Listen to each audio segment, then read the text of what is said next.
It's Sarah with WTI.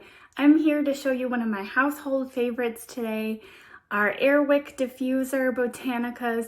If you are like me and you like your house smelling neat and clean at all times, this is your go-to.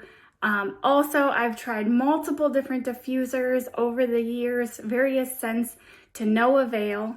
As someone who deals with allergy issues, this one in particular doesn't bother me. This one is my go-to scent of pineapple and rosemary.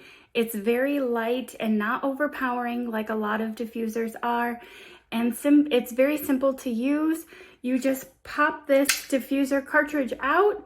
And what's really awesome about this is you can adjust the settings for the scent output, whether it be light or max. And I find that this saves us a lot of money because you normally just use it on the low setting.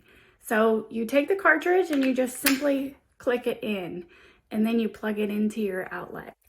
And best of all, they work great even near my son's diaper pail. It doesn't get any better than that, and that is my point of view.